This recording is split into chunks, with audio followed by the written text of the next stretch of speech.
Canon's first big spring announcement takes place on Wednesday morning at 1 p.m. Eastern Time.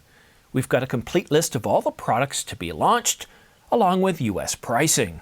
And we've also got details for live coverage of the event.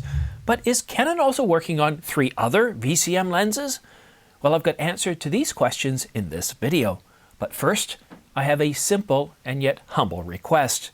Please do me a favor and subscribe to this channel. It doesn't cost you anything.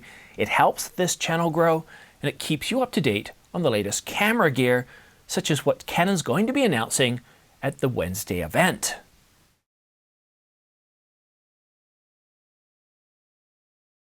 Without further ado and pointless ramblings, let's go ahead to the pricing of every product to be announced at the Wednesday event starting at 1 p.m. Eastern Time. And all this pricing is thanks to Canon rumors. The Canon EOS R50V will launch for a price of $649. That's the body alone. It'll be $849 with a kit lens, the RFS 15 to 30 millimeter. And if you'll recall our price projections, that's right in line with what we were estimating between $579 and $679. Now, the lens, the 15 to 30, if you want to buy that by itself for a previous camera like the R50, well, it's going to be $329. Although it does come with a plastic mount. It's not a metal bayonet mount like you'd see on some of the Sigma lenses, but still $329. That's one of the most affordable lenses that Canon offers. So what about the PowerShot V1? Well, it's going to sell for a price of $899. And the only pro-level product to be announced at this event is the Canon RF 20mm f1.4 VCM lens. It's an L series lens, and it's going to list for a price of $1699. And again, that's right in the middle of our price projections from yesterday. And if you're interested in pre-ordering any of these products, we get a sense that they're going to fly off the shelves pretty quickly, and so does Canon. I mean, they just emailed us all out and teased us yesterday about this event. And that tells you that they're pretty excited about these products, which means they're going to sell very well, which means these products are going to very quickly show up on their apologies for not shipping products page. So if you're interested in pre-ordering these products, we've already got the smart pre-order links down below in the description for Adorama and B&H. And just a point of transparency here, if you do order using these pre-order links, we do get a small commission back of anywhere from 2 to 5%. It really does help support this channel, keep the channel on the air, and quite literally keeping the lights on, and it's very much appreciated. However, what's important to know, these links aren't going to work right now. Go ahead and copy down the links, put them in your browser, bookmark them, and then you'll want to refresh as soon as the embargo is lifted, because what we get a sense is that, like I said, they're going to fly off the shelves. And what these links will do is they'll save you anywhere from 15 to 35 seconds, allowing you to get your products into the queue a little bit quicker.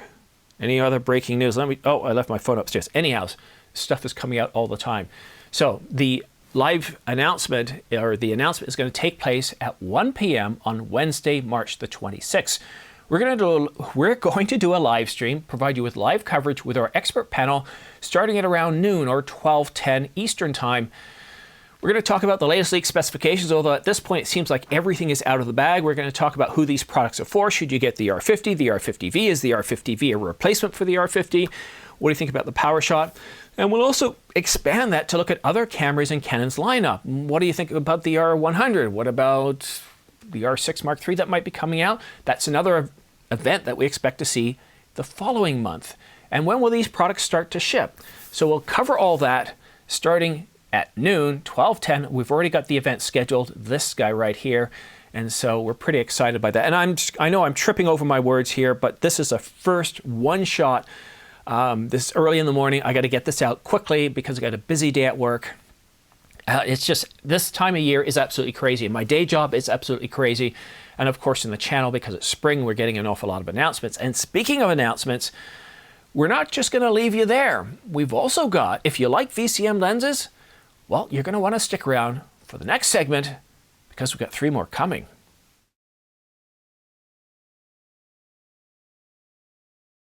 That's right. According to Canon rumors, we have 3 more VCM lenses that are due out this year, or at least due to be announced this year.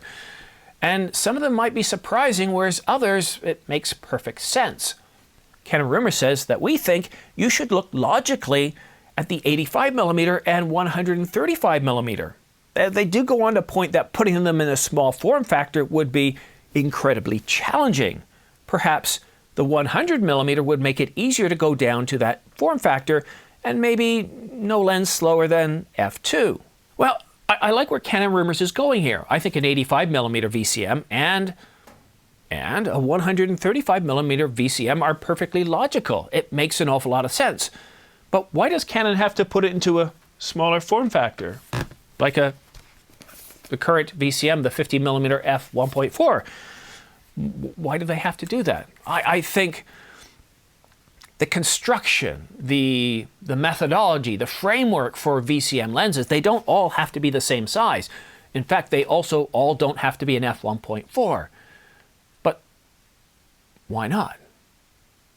You see, the 100mm f2.8, it's a macro, and it already has a pretty good price, and quite often it goes on sale for $999. What's its current price right now? I haven't even checked its current price. The current price for the, quickly queue it up here, B&H RF100, and its current price, $11.99. So that's its regular price. So it kind of defeats the purpose of having a VCM version of the 100mm f2.8 macro. It's a pretty quiet lens anyway, so making it smaller, I really don't see the point. So I think it makes more sense to that 85mm. An f1.4 be much more affordable than the 85mm f1.2. So yeah, let's put that one over here. That's a definite maybe. And as far as the exact same size, well, if they can fit it in the exact same form factor, sure, let's do that. But now let's look at the 135mm. And again, the price of this lens, it's not cheap. Let's get today's pricing, because sometimes they put these on sale without letting me know. And it is on sale, $200 off. Its sale price is $18.99. But still, if they could bring it around $13.99. Now, if it's $16.99 like the 20mm, then it kind of defeats the purpose of doing anything here. And that's the real challenge, isn't it? It's to do a VCM to make it affordable, to make it lightweight, to make it targeted towards video users, to have that aperture ring, to have a shorter minimal focus distance. But if you make the pricing the same as the other L series, well, it starts to take away from some of the advantages. So to do a 135mm, could they do it for around $13.99? Yeah, they certainly could. What we're seeing in pricing with the VCM lenses, as we start to move to a wider lens, they start to cost more. I don't want to read too much into this, but I definitely think they could do a VCM. They could do 1.4, but they could also choose to do something that's 1.8 or something else. Because what they got to do is they got to hit a price point that's cheaper than the other L series, and they've got to hit some of the other video capabilities. Remember, I had a few people yesterday ask me questions about this. VCM, V doesn't stand for video, it stands for voice, as in voice coil motor. That's the technology used in these lenses, hence VCM. And by the way, the L, it doesn't stand for light, it stands for luxury. That's Canon's own words. L stands for luxury. So we're going to have a price point above $1,000, but if we match the other Pro L series, it kind of takes away, doesn't make any sense. So I do think it's possible to do a VCM in the 135. What the optical formulas will look like, we'll have to save that for another day until we get more information. I'll be watching the patent applications to see what shakes out.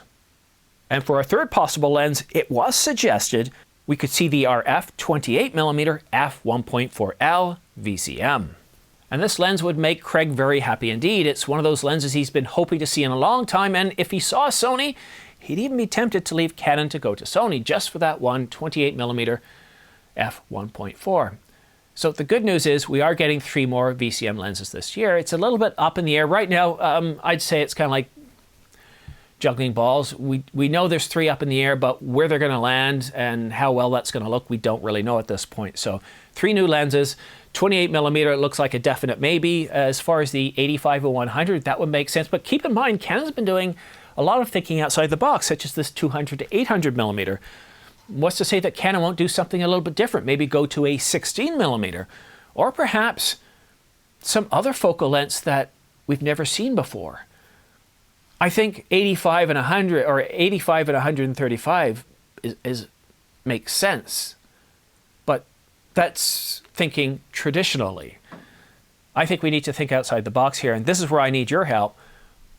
Of these 3 new VCM lenses that are, while the V doesn't stand for video, they are aimed at video shooters, what primes would you like to see? Let me know what you think in the comment section down below, and if you give me some really good information, I might be able to create a video on it.